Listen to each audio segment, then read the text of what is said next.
So we might as well start. This is the second public forum of the Open Space and Rec Plan update. And we have with us tonight our planning consultant, Krista Moravec from the Horsley Witten Group. They've developed a draft plan, which has really come out great. It's captured everything that's been discussed along the way through the surveys, the forums, different input that we've received from the boards along the way. So tonight we'll go over the draft, and there'll be plenty of time for questions, comments, input after the presentation. So if you want to start off, Krista, that'd be great. Great, thank you, Judy. I'll share my screen. Okay. So I have a presentation, and as Judy mentioned, I'm just gonna sort of walk through my controls together. Just walk through just kind of a refresher of why an open space and recreation plan is important, talk about some recent leading up to the update process, some recreation open space planning that the town has been doing, provide an overview of the draft plan. It has a lot of pieces, so sort of just picking some points that we wanted to present tonight. We'll have some Q&A and then talk about next steps. So first, just moving folks out of my way. So why is an open space plan important? So one thing to first, just to clarify, is when we're talking about open space and recreation. So open space can mean different things in different contexts and different plans, but for this plan, we are talking about public or private undeveloped land that has a conservation or recreational interest or value. So it might have some important habitat on it. It might have some important landscapes. It has some might be important for passive recreation, or for example, hiking or walking, or have potential for other types of recreation. So there is some interest in that property, and public or private. And recreation, I think, might be a little more something that we talk about more often. So parks, playgrounds, ball fields, courts, sort of having infrastructure or facilities when we think about more active recreation. So why have a current plan? So really, these resources, they give a lot of benefits to the community. They have, environmental benefits. They clean our air, they clean our water.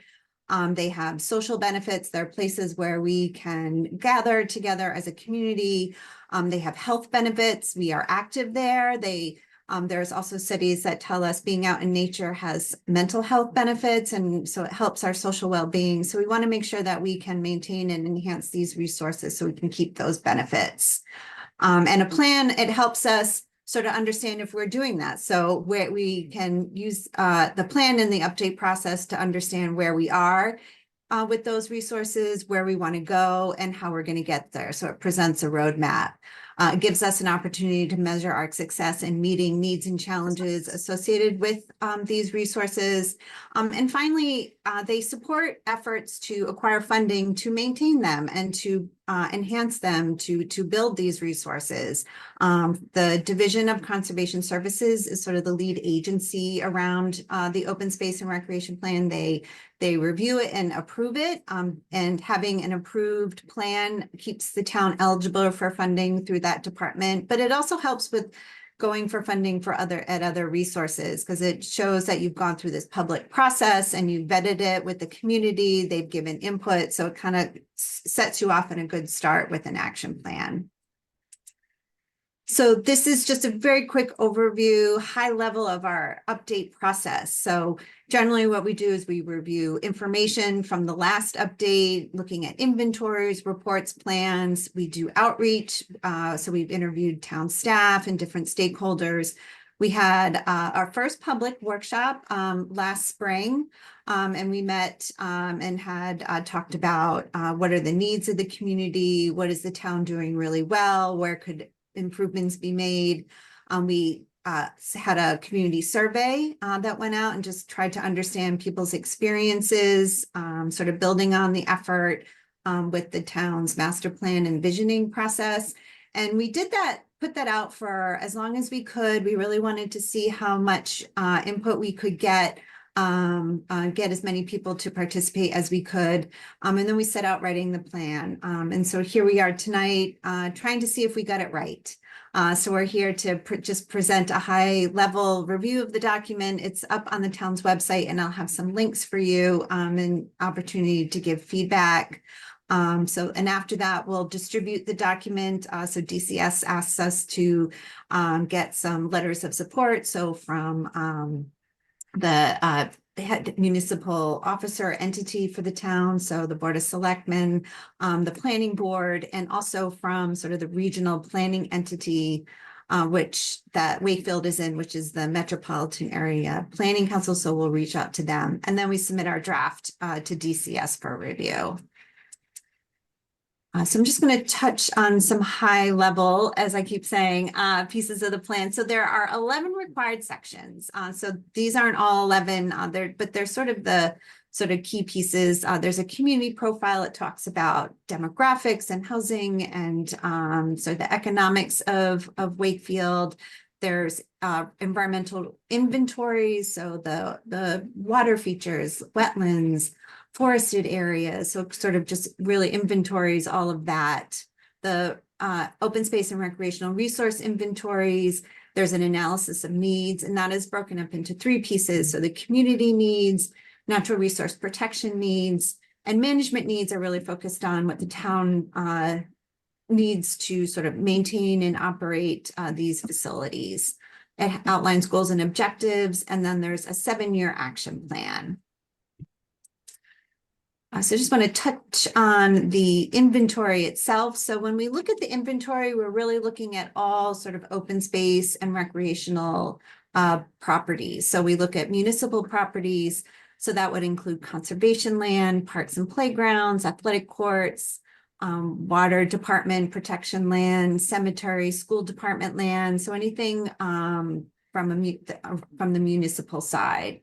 If there are properties from the Commonwealth or other public entities, we also list those, and they will at times have varying level of public access. So for example, Breakheart Reservation, public access, it's DCR's property, but then there's also the Massachusetts National Guard, Camp Curtis Guild, no public access is there. And then the vocational school has limited public access, but we still inventory them because there's still some potential, recreational interest or open space interest with them. And then there are private and nonprofit properties, which also have different levels of public access. So there's Chapter 61 lands. And these lands, if you're not familiar, so Chapter 61 is the tax program for lands that perhaps have forest value, agricultural value, open space value, recreation value. So they participate in a tax reduction program under Chapter 61, it's called. There are conservation restrictions. So these are private properties, but their property is protected, but they still maintain ownership, but they're protected in perpetuity through this sort of a legal method with the deed under a conservation restriction. There are also private cemeteries and private clubs, which are fee-based, so they also have limited access based on that. So we include all of these different types of properties into an inventory, and we put them on a map. So this is just an image of that, and this map shows their purpose of the parcels. So there's conservation, some properties are for conservation or recreation, some are both. Water supply protection, there are cemeteries which have historical cultural value, the yellow are the school properties. So this sort of gives us a visual of how the resources in Wakefield are distributed throughout town. Just wanted to highlight some of the needs that we heard. So as Judy mentioned, we part of this process is we had our workshop, we got input from them from that event, the community survey. We also had an open space and recreation committee. So this had members of different boards from the town. So the Conservation Commission, the Environmental Sustainability Committee, Planning Board, Recreation Commission, the Zoning Board of Appeals, town staff, the planning department, conservation, engineering, all of these folks, recreation, all participated and helped us go through this process. We also interviewed town staff and met with different committees and local stakeholders. Some examples are the Health and Human Services Department, Recreation, Council on Aging, the Youth Council, Commission on Disability. So we met with all of these folks to get their feedback on the needs of their particular interests, but also sort of taking a step back and looking at the town as a whole and what they saw as well. There's been a lot of efforts going on related to open space and recreational planning. So we wanted to also take that into account. So the Lake Quannapowitt Committee report from 2016, there was a municipal vulnerability preparedness workshop. So this looked at the vulnerabilities of the town for natural hazards and impacts of climate change. So our natural resources are really a critical part of being resilient, to helping to be adaptive to address some of those impacts. So we wanted, that's an important document, an effort that feeds into the open space plan and recreation plan. The Council on Aging has a document about, Wakefield for All, so their age-friendly action plan also talks about recreational opportunities for older residents. The Wakefield bicycle and pedestrian plan, which I think recently has just come out and into its final stage. So we wanted to make sure we incorporated that. And then finally, the Wakefield Vision 2030, which really took a holistic look at the town, but had focused elements on open space and recreation. So with that, in our three categories of needs, for community needs, we heard a lot about new amenities and opportunities at the town's existing places for recreation and open space. So thinking about signage and shade and seating, being able to accommodate more age groups at these places, walking more safer and walking and biking routes, sidewalks come up, but, thinking about the connections between the town's open space and recreational resources and neighborhoods and downtown. So making sure that those connections exist and that they're safe. Public communication and education, increasing awareness of the town's conservation areas, that came up. Knowing where these places are, and using that as an opportunity to vote environmental stewardship and caring for these places and the natural areas of town. Accessibility, inclusiveness. So as part of this effort, we did an evaluation for ADA, the Americans with Disabilities Act, for the conservation areas and the recreational properties to make sure, finding ways to make them more accessible. So people, making sure that people with disabilities have access to those kind of opportunities, and then making sure that the distribution of resources are throughout town, so everyone has an opportunity to walk or bike in the future to an open space or recreational area. Thinking about resource protection needs, we heard a lot about surface water quality, so taking care of the Lake Quannapowitt and Crystal Lake, important resources for the town. Habitat protection is important, our wetlands, our forested areas, but also creating links, not only for pathways, for hikes and trails, but also for our wildlife. It's important for those corridors to exist. And resiliency, and I kind of touched on this, the importance of our natural resources to help us be more resilient, and thinking about, tree canopy, our summers are going to get hotter, building that tree canopy, maintaining that tree canopy for shade. Trees help to also, retain water for floods. So the floodplain as well is, more storm events. We need to ensure that these resources can provide those critical services that they provide for us. And management needs. So thinking about the needs of the town in order to maintain these properties and ensure that they can and operate programs and things like that. So for conservation area, just continue maintenance and upkeep of them with the volunteers that they work with, thinking about invasive species management. In recreational areas, also thinking about continued maintenance, and communities talk about more programming, but also making sure that staffing levels and budgets can help to sort of support those new programs and facilities. Continuing the need to maintain those partnerships in all aspects of managing these resources. And again, making sure that policies are helping to plan for resiliency. So being prepared to and bouncing back quickly from events and just strengthening policies, either regulations or how decisions are made at the local level. I'm now just gonna walk through goals and actions. So just there's our 7-year action plan.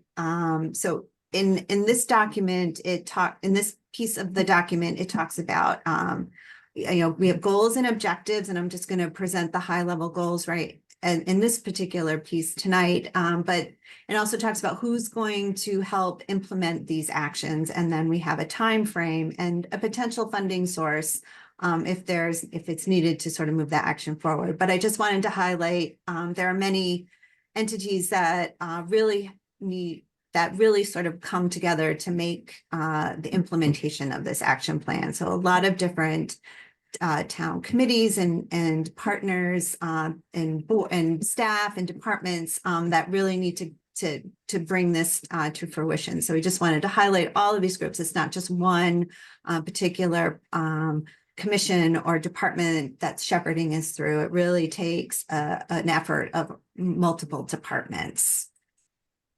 So there are 4 goals that we've divided up. So these goals are in response to these needs to help organize this action plan. And the first is to promote awareness and stewardship of the town's open space, parks, and recreational facilities.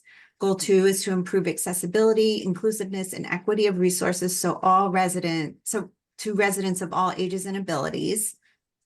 3, improve coordination among town departments, committees, and local organizations, as well as regional organizations, and ensuring that everyone has common goals and they're all working together to reach those common goals. And the 4th is to protect and maintain the town's natural areas, open spaces, and recreational facilities. And I'm going to walk through each one of these. I have a handful of actions that sort of help give a sense of what each one is intended to accomplish.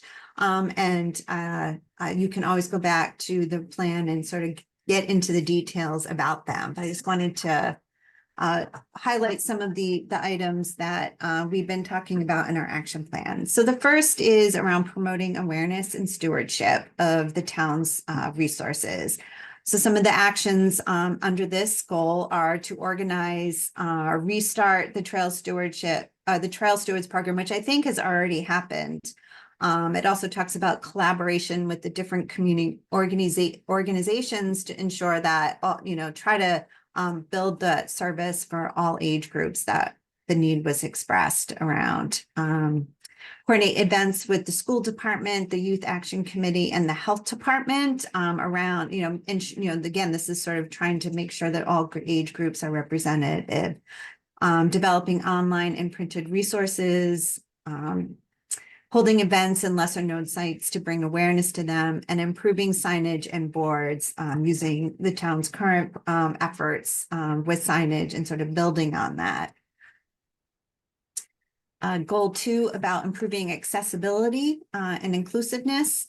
As I mentioned, we had done our ADA evaluation, and from there we had identified some improvements that could be made. So using that evaluation to address some of those barriers, and then using this concept of universal design, which really sort of takes a step back. And while ADA is about sort of structural improvements, universal design sort of thinks about a space for everyone. And maybe it's someone who has cognitive needs. And so it's just sort of being a little more creative in the space that really welcomes all types of users at all levels.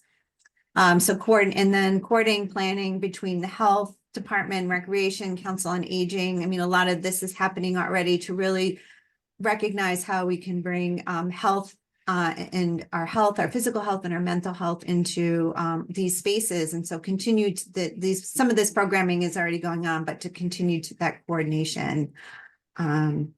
Prioritizing new resources in underserved neighborhoods. So thinking about the distribution of the town's resources and, making sure that everyone has access. So prioritizing neighborhoods that might not have those resources and finding ways to bring them, pocket parks or smaller spaces to start to fill in some of those needs.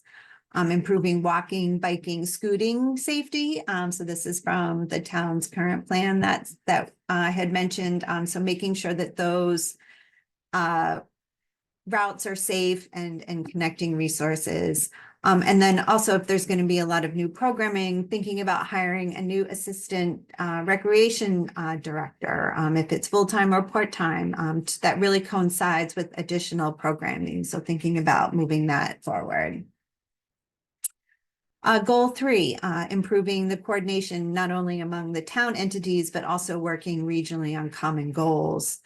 So the thought was around this and the actions that support it are, bringing the town committees and boards together to recognize that they should be working towards common goals. And what are those? And start planning those efforts. Opportunities to educate and train boards and committees on current issues around open space and recreation, best practices, thinking about when new committee members come on board, are there materials to get them up to speed on these issues? And then continuing to work with neighboring towns around regional resources to help advance projects, and particularly those of resources that cross town lines. And our last goal is to protect and maintain and enhance all of these resources. So one of the needs was to develop site-specific management plans for the town's conservation areas. So prioritizing those efforts and begin to build those management plans. Finding ways to create more flexibility on the town's existing areas for new facilities and amenities. So sort of making the best of the resources that the town has. Reviving adopt a stream program. So, bringing in private groups or businesses that might be interested in helping to protect resources. So adopting a stream is one way to do that. And developing policies that limit pollutants in waterways. So thinking about the town's wetland regulations or bylaws and how those can be improved to help further limit pollutants that can get into waterways, stormwater management. There's a lot of that work already going on with the Clean Lake committee. And the next bullet is just to continue those efforts. There's a lot of projects going on, so just continuing to support those initiatives as they go forward. And I'm going to pause there. It was very high level, and I'm happy to go back. I have our draft action plan here, and I can offer even some more specifics if there are questions, but I would take a pause here and see if there are any questions. And the whole full plan is on the town's website, so you can take a look at that. And we are having a link where you can provide direct comments on it to give us feedback. And I can provide that link. But any questions or comments? And if you wanted to raise your hand, I could unmute anything. Yes, Kari. I just tried to unmute. Can you hear me? I can. Hi, nice to meet Hello. you via Thank you. Zoom and everybody else.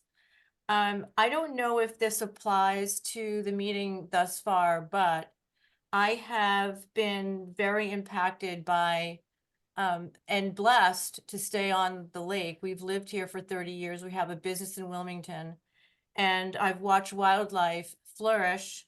And then I started seeing wildlife not flourish. And one of the problems is the poisons, which I'm not going to even get into now, but what was very noticeable this couple of weeks, the first part of this year, was the entanglement of monofilament fishing line. So I don't know if this is the right portion of this meeting to impart this, but what I've done is I've mirrored some prototypes for collection of fishing line that's been developed by Boat USA, and it was also implemented on Horn Pond. And they actually have collected 10 miles of monofilament in probably 6 months, which was pretty darn amazing. Yeah. So I was thinking, and I know there's probably a lot of rules and regulations in regard to this, but if we could even start dialogue on imparting this, and I have two prototypes. Here they are. Zoom. Red one, Yep. and I can supply you photographs, but what happens is you put the monofilament Yep. in here, and there's a screw that you can actually collect it. Yep, I actually have seen those in my hometown. I'm a little bit further south, so I have seen those, and those I'm just making a note, and we can make a note of that and bring that back to the Okay. committee. But yeah, I appreciate that input. I have seen those. I'm personally right now on Rhode Island, and I've actually seen one, and I'm on a coastal community, and I have seen those collection devices, or the tubes. So that's interesting. So thank you for that. Well, I sure. appreciate that. It's just that, with the entanglement of the great horned owl, and they Yep. usually live 20 to 30 years. And then just last week, there was a uncommon loon. And it's really very sad because I believe the loon actually perished, and the great horned owl is still in recovery. So I'll get off, but hopefully you can give me some information as to who the right people are to talk to. Sure. Because I'd love to institute this. Sure. I will look into that for you, Okay. Card, for I'm sure. putting myself on mute now. I appreciate your comment. Yeah, Thank you. thank you so much.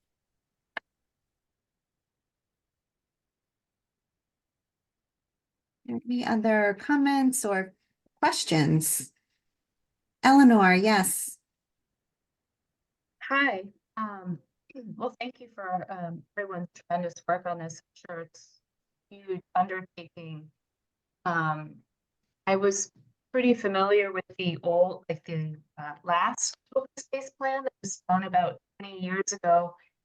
And I guess my question was, I noticed this version is much shorter.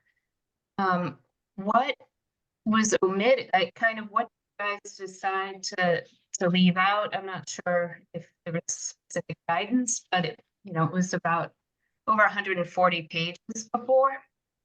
And it's definitely under 80 now. And then my second question was, in reading this, I guess, are we focusing enough on Crystal Lake? Because it is, it is a water resource for the town. I think I've seen stats on the state website where it contributes 15% of our water supply. And I know there were issues in the past that were documented, like point source pollution going right into the reservoir. Those addressed in the last 20 years, and then they're not mentioned anymore. I guess what I'm concerned about is how this is used. If you want, I think there was tremendous history in the old plan. That would be a shame to lose some of that institutional knowledge. So that's all.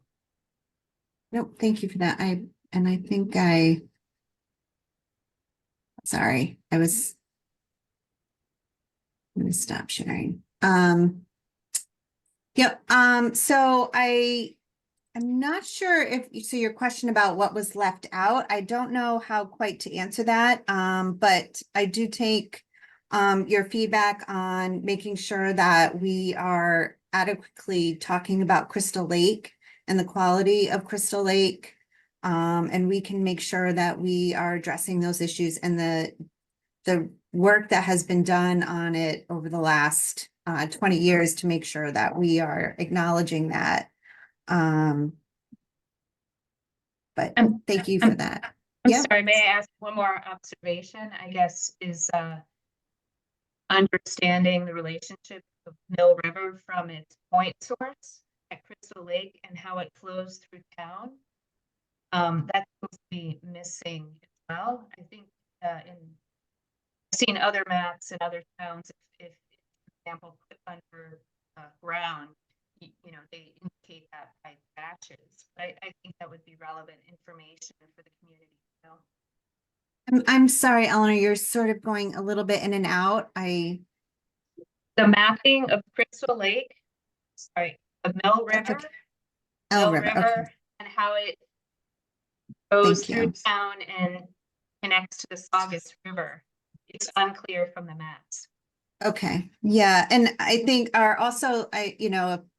we also would like to reference other documents that have that detail, so we'll make sure if there are other reports and analyses that talk about that to make sure that they're referenced in there as well. So that is clear, but I will go back and look at that information to make sure that that important piece is included. Right, I saw Bronwyn, excuse me. Hello, thank you. Thanks so much for that presentation. Very informative, very succinct. So nicely done, Krista. Thank The you. previous speaker did ask a couple of questions that I was going to ask as well. But I was thinking throughout your presentation about how much this plan truly bolsters the need for the Enhanced Conservation Commission budget.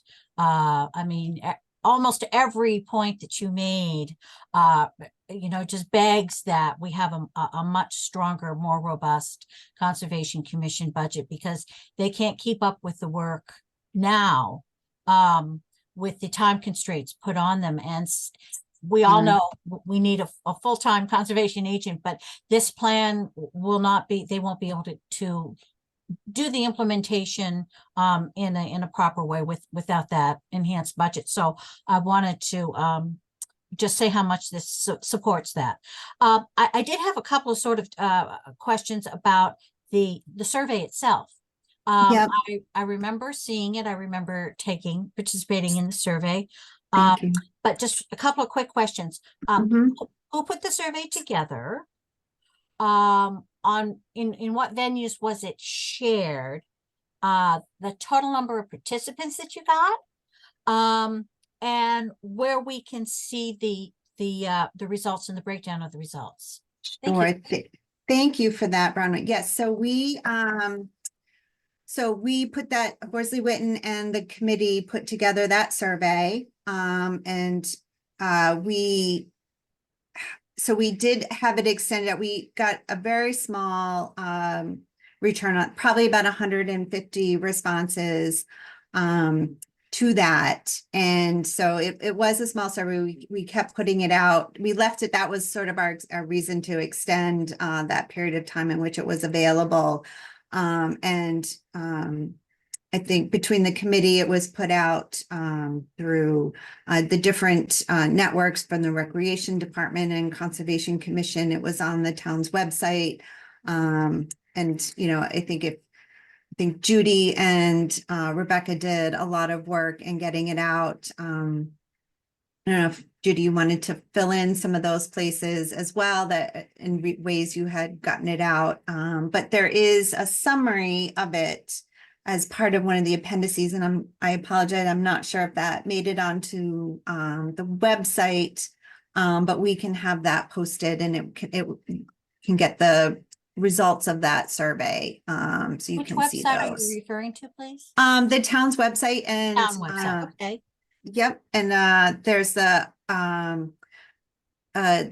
Conservation Commission has a open space and recreation, or the Conservation Division open space and recreation project page within their site, within theirs. And if you went to Wakefield, here I'm reshare my screen. I have it on my thank you page. I'm not saying goodbye right now, but I just wanted to make sure that I could show you that. And it has a QR code if you had your phone available. So wakefield.us open space.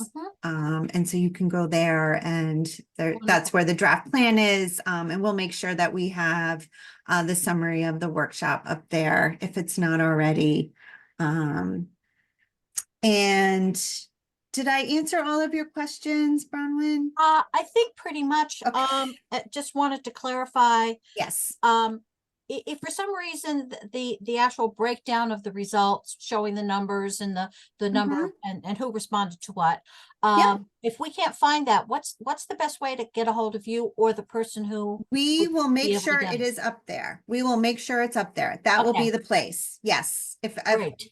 we'll follow up. If it's not there already, we will get it up there. So that's where you should be able to find it. I think that's the best way to make sure Okay. everyone can get it. Thank you so much. You're welcome. Thank you for your question. Julie. Hi, can you hear me? And Hi, a couple questions. Let me see if I can yes. my video on here. It's been great that FOLQ has been doing lake water testing for years.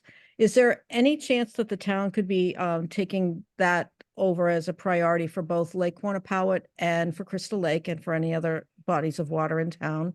And as far as the goose issue as well throughout the town and different parks as well as the lake, is there any discussion of maybe the town taking that over as well? Because it certainly affects a much larger area than just the town and the town lake, both lakes and the parks in those areas as well. Thank you. You're welcome. Thank you. I can't speak for the town, but I can bring those actions back as we go through the action plan. I can't respond for them, but I can discuss that with them if that's as something to take on for sure. Yeah, because it really should be a town, in my view, it always should have been a town responsibility. And moving forward, if we don't have volunteers in these groups that have this as a focus, they might change their focus and take on other things. And drop this, and it would be awful if the town didn't take it over. So just a thought. Thank you. Yep, no, I appreciate that. And it is, when it is relying on volunteers for a lot of different actions and tasks, if it's monitoring or just cleanup, trail maintenance, all of these things. And it's important to try to balance that to make sure that you don't burn out your volunteers, but also and they changed their priorities. The groups changed the priorities. Also, if you could maybe include in some of the groups that you do outreach to, the scouting groups and Friends of Lake Quantapowhat, Wakefield Center Neighborhood, any civic-minded groups like that would be good outlets for you to reach out to as well. Thank you so much. Thank you.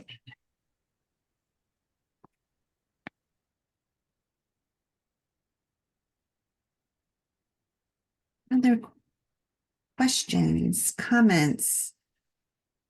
And we're still in draft, so we're still working. So I appreciate the additional direction that you have, the ideas that you have.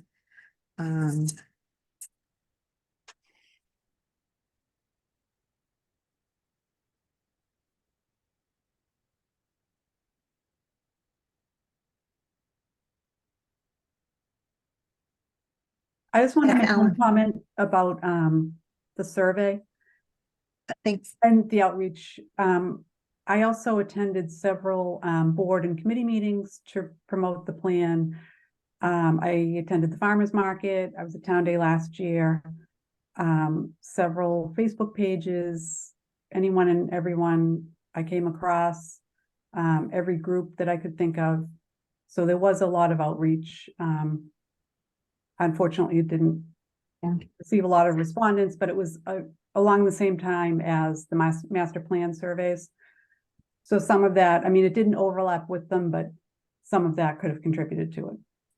Thank you for that, Judy, too. That's a great point, is a lot of these questions and ideas and topics were brought up during the master plan process and the visioning process. Thank you for that reminder, Judy. So we also took a lot of the input that came from that process. We didn't want to ask the same questions and sort of repeat what people had already provided their input on. So we did take from that effort forward to try to make sure that we were sort of keeping the momentum going and not sort of backtrack in that type of outreach. So, yeah, thank you for that reminder, Judy.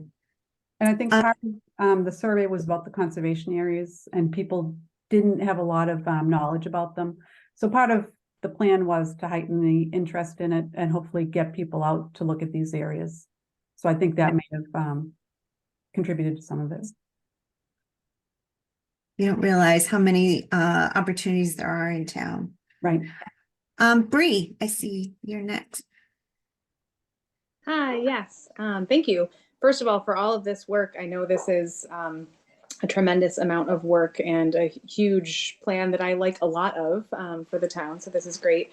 I was wondering, I know a lot of the plan talks about in terms of stormwater quality, not stormwater quality, lake water quality, stormwater runoff, about big things like bioretention areas and catch pools and rain gardens and things like that, which are fantastic. And I know a lot of planning goes into figuring out where to situate those and how much runoff is coming from different areas and to really make the most of them. Is there anything in the plan or any discussion about reducing the amount of clear cutting of plants that grow along the shoreline? I know that there are a lot of wild areas, wilder areas along the lake that already are that way, but there are big areas along the lake that are just completely cut right down to the water line. And Yeah. if some of those were let to grow a little bit more and left more natural, that would also help in sort of a passive way without that much work needing to be done, actually less work needing to be done by the town for maintenance. But that would help a lot in terms of stormwater filtration and water quality. I not remembering anything specific, but I'm making notes and we can go back and sort of revisit that for sure. Thank you. Yeah. Yeah. Just as something that is, relatively simple, and a lot of the plant life is already there, but it gets cut down quite often. I know for views and things like that, and I certainly wouldn't want all of the shorelines to be obstructed, but even patches here and there can make a big difference. And just thinking about ownership as well of that, of Yes, the yes. shoreline too, can also impact how that gets done and when it gets done, if it gets done too. So just thinking about that, just thinking out loud through that Oh, yeah. process a little bit. For But sure. no, I appreciate that. Krista, Thank you. may I interject something, Krista, on that line, please? Sure. I agree that we need to keep an eye on the that whole zone there around the lake, but this has been an ongoing concern and issue for many, many, many years. And part of the goose management program that's in place in town is maintaining that zone because that would help prevent the geese from coming ashore. There can be vista pruning so that people can see the lake. Years ago, the hotel down there cut everything right down to the ground, and Conservation Commission was involved in helping bring that back. And there were also some invasive species there that are actually still present, but there shouldn't really be any clear cutting. I understand the private property portion of this, but we need that really a wide, dense riparian zone maintained, not only for the filtering of stormwater runoff, but also for the goose control. So this has been an ongoing long-term issue. Thanks for letting me interject. Thank you, Bronwyn. There is a planting plan that's in part of the new development at the head of the lake where the apartment building is going to be. And that's an enhancement of native plantings along their property line. So I think that will help because it's filled with a lot of invasives currently. So that will be taken out and restored with native plantings. You, Judy. Jennifer. Yeah, hi. Good evening. So Ron asked a lot of the questions that I was also interested in about the open space survey. And I was just going to sort of add just one comment, which is I get most of my information about sort of town happenings from the town kind of email listserv that I've signed up for, you know, versus social media. Like I don't, you know, get news and such from Facebook, but you know, like an email that said, you know, kind of survey included, I think probably would have gotten probably a more substantial response. I think the emails that went out were about kind of workshops and, oh, do you want to attend a workshop, a meeting? And I wonder if that sort of limited the response because you know, the survey link and the fact that there was a survey was sort of buried in the email versus kind of advertised in the subject line. So just maybe like a note for kind of future surveys. I think that could help increase responsiveness because not a lot of people, you know, kind of go to meetings. There's 23 people here tonight. So I just wonder if that had an effect on limiting the response. You.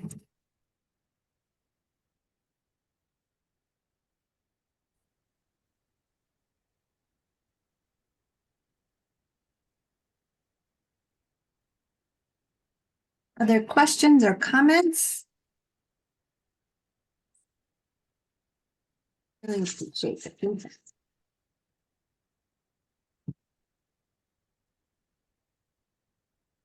Eleanor, yes. I apologize for talking a lot, but I think Bree Reynolds brought up some really good points. And you know, if you go and you share that slide, your last page of the slide, just show you what she's talking about when you look at the Lake Vista. You know, we're not really, as they said,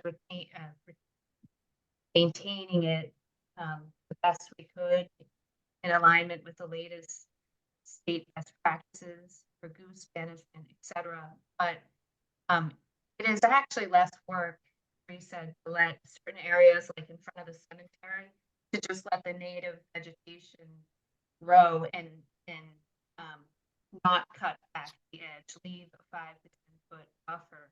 If you walk along that shoreline over to the cemetery, you'll see how much we're just cutting right down to the edge. And then you can walk, you hit that road that comes from North Avenue, and it is just a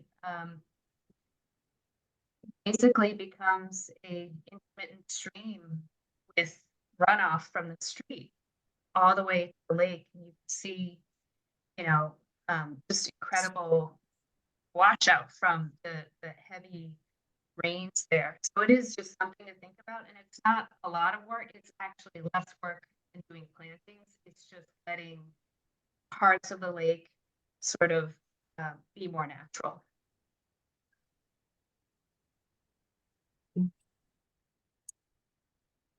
Michelle. Hi, thank you so much for this presentation. It's really helpful.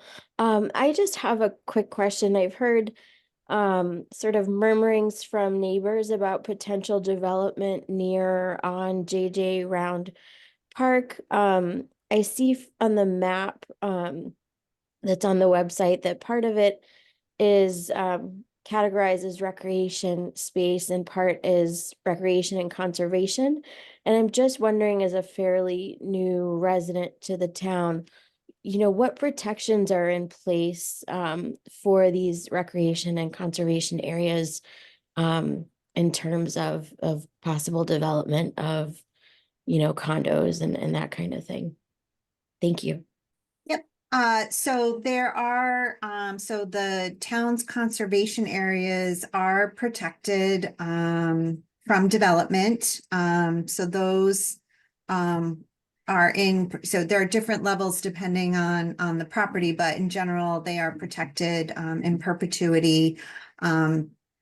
The recreational sites, I'd have to look, there's something called Article 97, where those properties are dedicated for open space and recreation. So they cannot be used for other purposes. So the town owns those sites. So I don't know, I've not heard anything about the town wanting not to have them as those spaces. So that's not, I don't know if there's generally not any risk, for that. So I think town-owned spaces are protected, and, I would, if Judy or others has any other comment regarding that, but, those are town-owned properties. I think you're talking, I'm not familiar with, any development. It's not, anything that's discussed through this project. But for conservation areas and recreational areas, they are protected, which is why we kind of show those uses on that map. I don't know if anybody else from the town would like to speak to that specific. Krista, if I could speak to that, this is Jonathan Shines, and the chair of the town council. There Thank are no you. plans for any development at JJ Round. That is, publicly owned parkland. The town's intention is to maintain that as publicly owned parkland. The expectation is that that is not something that would be sold or developed by anyone. Thank you. No problem. Can I just mention, there is currently under review a large number of the town's tax title properties. The title searches are being completed, and the Conservation Commission is hoping to have some that are in the Emerald Necklace area, in proximate areas to current conservation areas, turned over to the care and custody of the commission. So that's also a project where the town's looking at parcels to see what the best usage is, to get some protection on them as we move forward, because there are such a large number of tax title currently.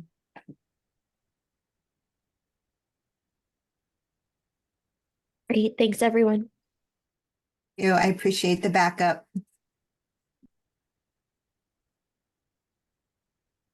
So, Julie, I think if your hands up or down, I think you're the same, Julie. Yeah. But Bronwyn, I'll let you.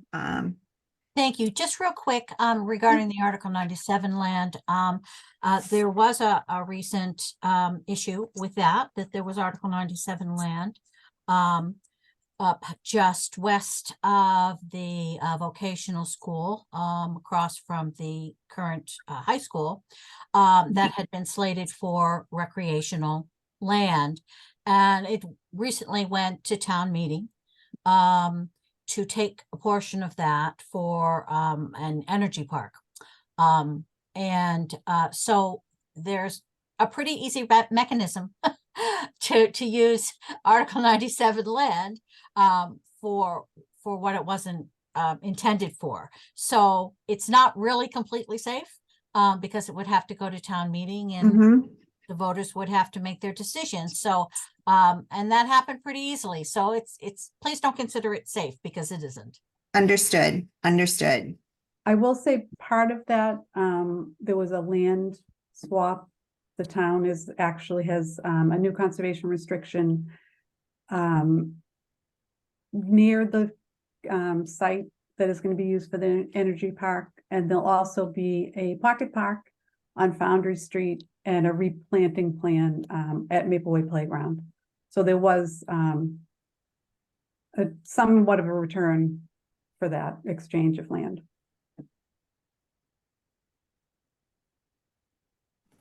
If I could also add to that, that had to be approved by town meeting and actually approved by the state legislature as well. So it is There's a few a hoops. multi-step process. Exactly. Yep. Yeah.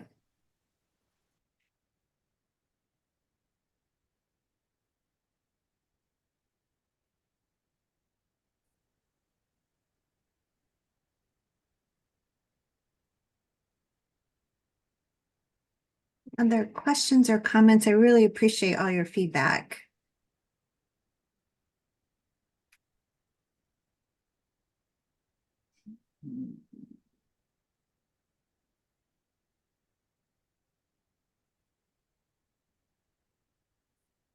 One thing that wasn't really talked about was as much was the pocket parks.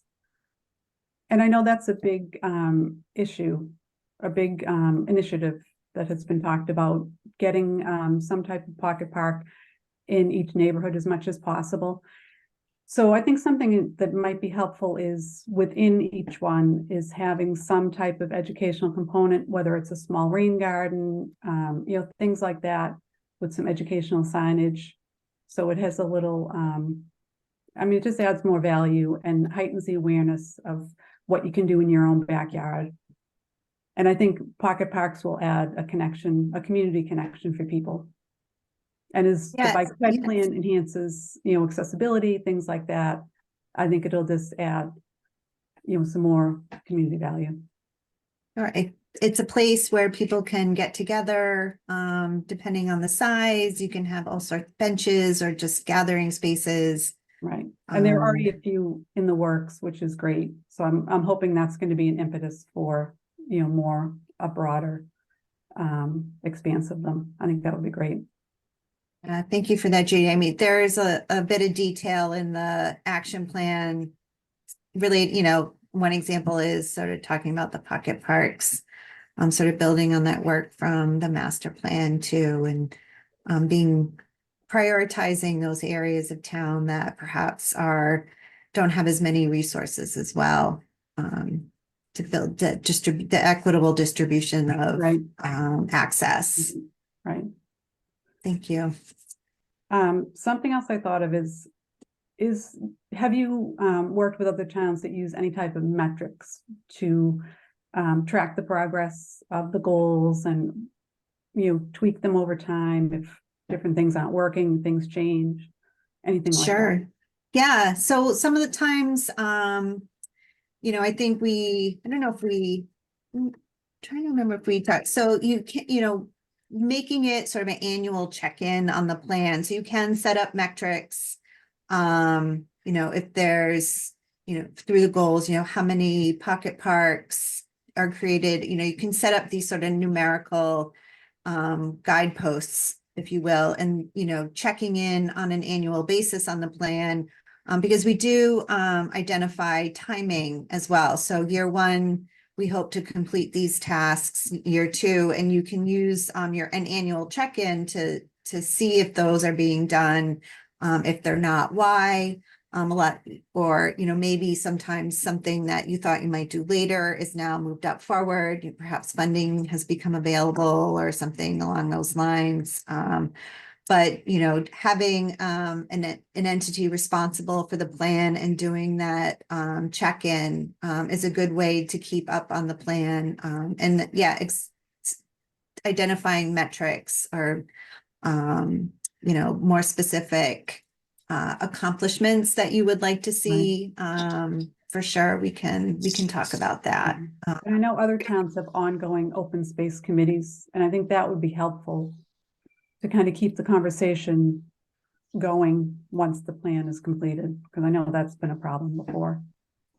Right. So some towns have an open space committee that is sort of responsible for the plan, and then they shepherd it through and they do the check-in. And so your role, I would be meeting with an open space committee that meets on a has a similar monthly basis. They sometimes make recommendations for acquisitions for open space land and things like that, but they can be the focal point of moving this plan forward, and working with all the other entities and coordinating with them, because there is a lot of players that come into the plan. I had the slide with, there's a lot of folks that you realize how many groups and departments are part of this now. I think that that has grown as well as the role of open space and natural resource and recreation in the community has sort of expanded. Their benefits and their services, so to speak, have sort of grown. So a lot of departments and staff sort of take part in it now. And one other thing I wanted to say, what really jumped out at me was the population density by town and how great a density Wakefield has compared to surrounding towns. So I think that speaks to why this update is so important, that we, enhance, protect the open space areas that we have now as our town grows even more. I think it's going to be more critical as we move forward.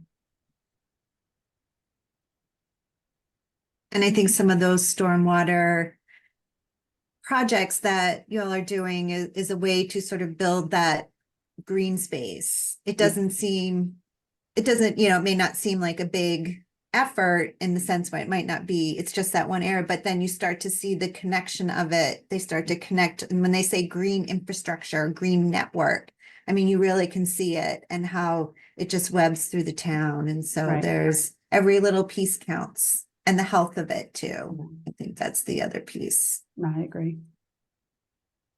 And I think the town engineer is doing a great job of keeping that Amazing. in the Yeah, forefront. Yeah.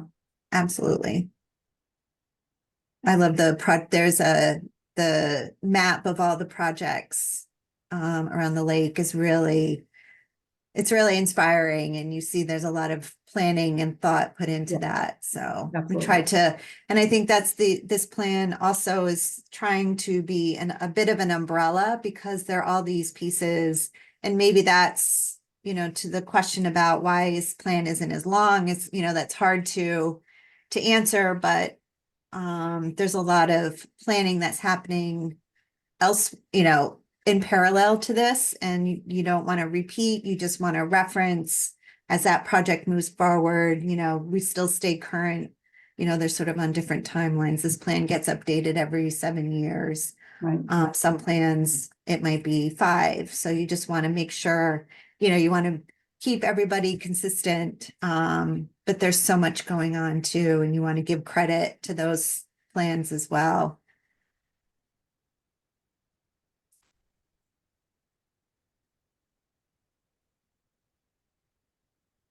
Has any thought been given to how those of us who don't participate or have a whole lot of knowledge in how all these departments interact can track all of that interconnection, in the sense that, even in this meeting, I've heard mentions of the master plan, the pedestrian Mhm. plan, this conservation plan. They all seem to have components that interact, and I'm, apart from sort of going and using Google or something like that, I'm not sure how I would link those up if I were trying to track what was going on and what things I wanted to follow. If that makes sense. No, that is a great question. And that is a challenge for us. I mean, just as, a planner or just a municipal, just for the town and a municipal department, I think, that's something to think about, and to, that's part of sort of the public education piece that we have in here, is to make sure that the public has an understanding, but one of our goals is to ensure that all the different commissions and boards also recognize how they all can work together too. So it's you, Keegan, and it's also all the boards too, to recognize that everyone should be working towards this common goal, and what are those common goals and how do we work together? So there is some of that, some actions about, having these work sessions with different committees and having them open to the public, so the public can understand the process, the development review process, or, the different ways in which decisions are made. And I think that kind of speaks a little bit to what you're asking, but, maybe it's through the town website, that's something to definitely, tackle. I don't know if anything exists right now, but it's something that should help you all understand what your town is doing and all of these great projects. But yeah, thank you. Keep that in mind.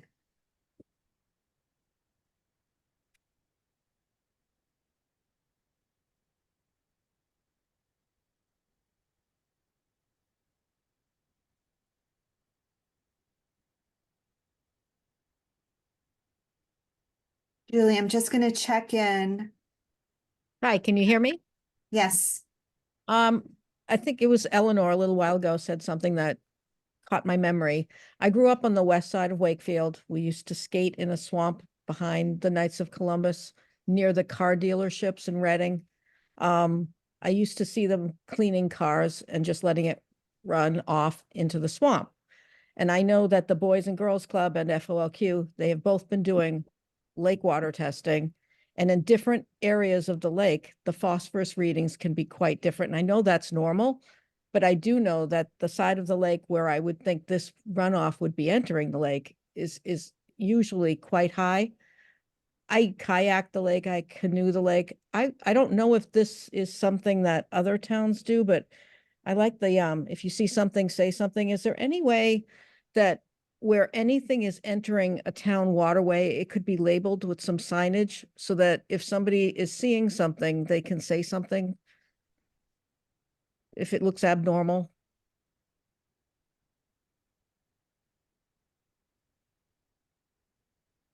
I don't know if other communities do that. I've been in other, I don't know. I've been in Ireland where they had a lot of problems from the Industrial Revolution. There's a lot of soil pollutant issues in a lot of the rivers in the north of England, and they have it all labeled so that when you see something, you know, you can drop a dime and give a call. So are you talking about just being mindful? You know,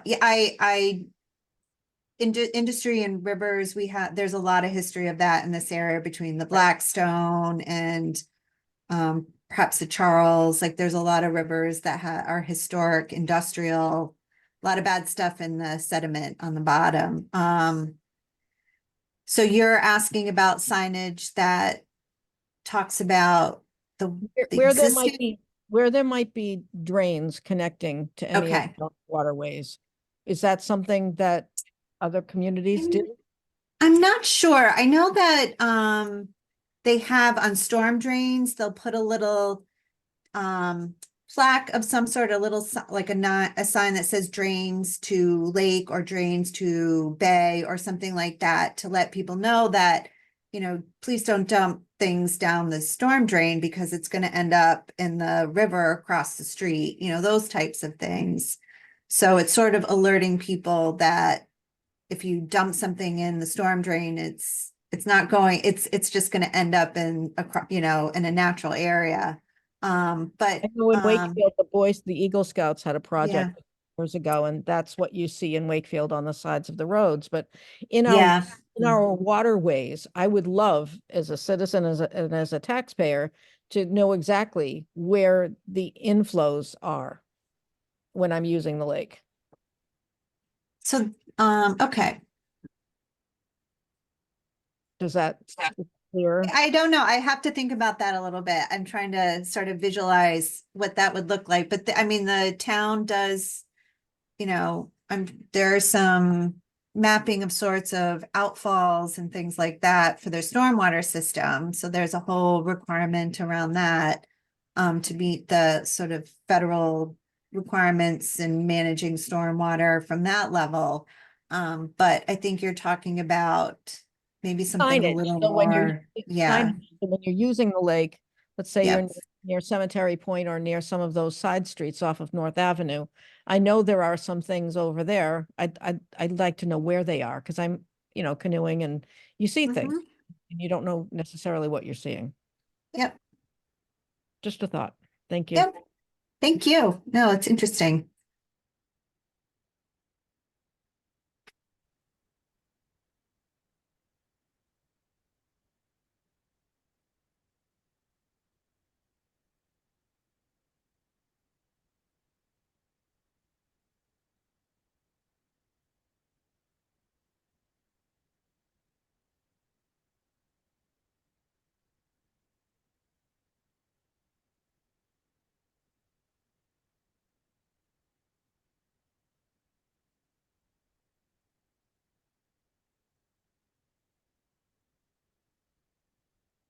You have any more questions or comments?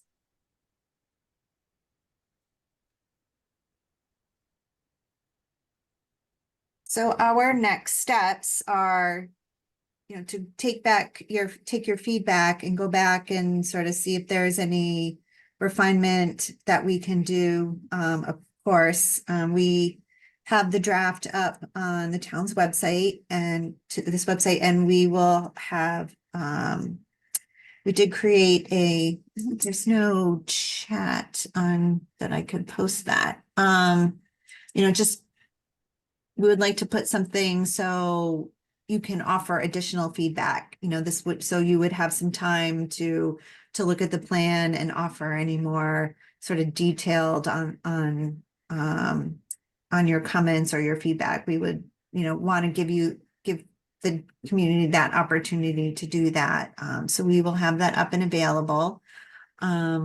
But also we need to, so part of our requirements are to get letters of support, as I mentioned earlier. So we'll be reaching out to the planning board and the chief, so Board of Selectmen, or Select Board, I'm sorry, and MAPC to have them also review the plan, give us comments in that regard. And all of that will be sent as a draft to DCS for their review, and we will receive comments from them that we will also address at that time. But with that,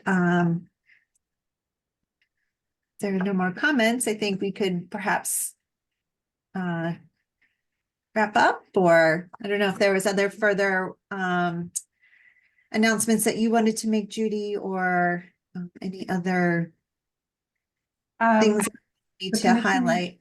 is going to have an ongoing speaker series. So that will be posted on the website soon. We're going to have some green infrastructure, a stormwater session. We have a few things in the works. We have a environmental artist who's going to go over some plans that she's done, unique ways to show water flow through art. I can't think off the top of my head what else we have, but we have a whole series planned. So that'll be upcoming. And that'll be posted on the website. And if anyone has any feedback, they can reach out to me at the town. That's fine as well. If you have any questions, any more suggestions, anything like that, that'd be great.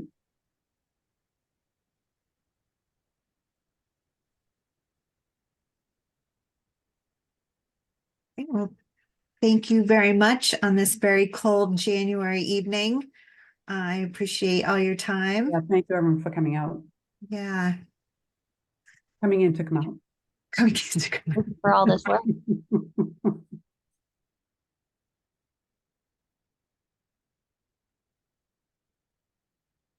And thanks, Krista. The plan looks great. You and Kelly have really done a great job. Thank you. Did we have some great follow-up from tonight too that we can talk about?